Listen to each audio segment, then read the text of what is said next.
ఈనాడు ఏ ముఖ్యమంత్రికి రాని అవకాశం, ఏ రాష్ట్రానికి రాని అవకాశం ఈరోజు దేశానికి ఆదర్శంగా నిలబడడానికి తెలంగాణ రాష్ట్రానికి, తెలంగాణ రాష్ట్ర రెండవ ముఖ్యమంత్రిగా మీ సోదరుడిగా నాకు అవకాశం వచ్చింది. ఇది ఒక గొప్ప అవకాశం. ఇది చరిత్రలో మిగిలిపోయే, చరిత్రలో రాసిపెట్టే అవకాశం. ఈ అవకాశాన్ని అందిపుచ్చుకొని రాహుల్ గాంధీ గారి సందేశాన్ని పుచ్చుకొని తెలంగాణ రాష్ట్రంలో జనగణనలో కుల గణన చేయడమే కాదు 42% రిజర్వేషన్లు పెంచాలి అని చట్టాన్ని చేసి ఈరోజు ఢిల్లీకి సవాలు విసిరినాం. ఇవాళ తెలంగాణ రాష్ట్రంలో రిజర్వేషన్లకు అడ్డుపడ్డ చంద్రశేఖరరావు, బండి సంజయో, కిషన్ రెడ్డో, రామచంద్రరావు కాదు మన సవాలు, మన పోటీ, మన సవాలు ఢిల్లీ మీద, నరేంద్ర మోడీ మీద, భారత ప్రభుత్వం మీద మనం సవాలు విసురుతున్నాం. నరేంద్ర మోడీ గారు ఎన్డీఏ ప్రభుత్వానికి జంతర్ మంతర్ చౌరస్తా నుంచి నేను సూటిగా సవాలు విసురుతున్నా. మా డిమాండ్ను ఆమోదిస్తారా, లేకపోతే మిమ్మల్ని గద్దె దించి ఎర్రకోట మీద 3 రంగుల జెండా ఎగరేసి,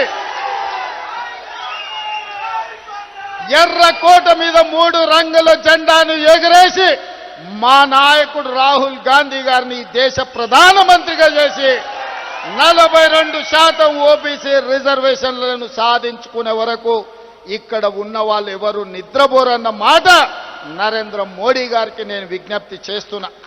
మిత్రులారా, ఈ వేదిక మీద నుంచి నేను విజ్ఞప్తి చేస్తున్న ఈ భారత ప్రధానమంత్రి గారికి, అయ్యా నరేంద్ర మోడీ గారు, మీ గుజరాత్ నుంచి గుంట భూమి మేము అడగలే, మీ పోర్బందర్ పోర్టు నుంచి చుక్క నీళ్లు అడగలే.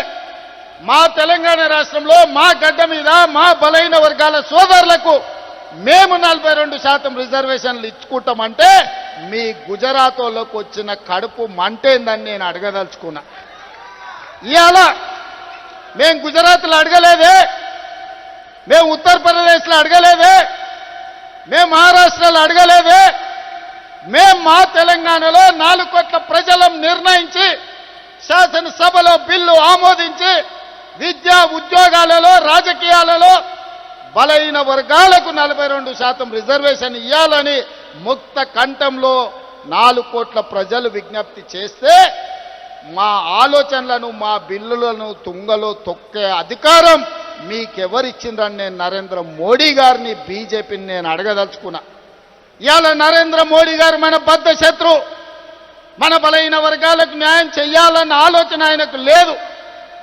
ఆయన ఆలోచనలు ఎట్లా ఉన్నా సరే ఆయన మోచేతి నీళ్లు తాగే కిషన్ రెడ్డికి, రామచంద్రరావుకు, బండి సంజయ్కి ఏమైంది, పొయ్యకాలం వచ్చిందా అని నేను అడుగుతున్నా.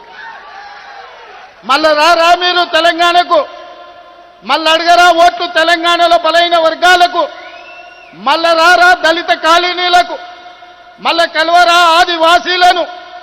తెలంగాణ రాష్ట్ర ప్రజలతో మీ అవసరం తీరిపోయిందా, మీ బంధం తెగిపోయిందా? పేరు బంధం తెగిపోయిన తెలంగాణ రాష్ట్ర సమితి మీ పేగు బంధం కూడా తెలంగాణతో తెగిపోయిందా? మీరెందుకు మోడీతో అంటగాగుతున్నారు? ఇవాళ ఈ ధర్నాకు మీరెందుకు రాలేదు అని నేను బీఆర్ఎస్ వాళ్ళని అడుగుతున్నా.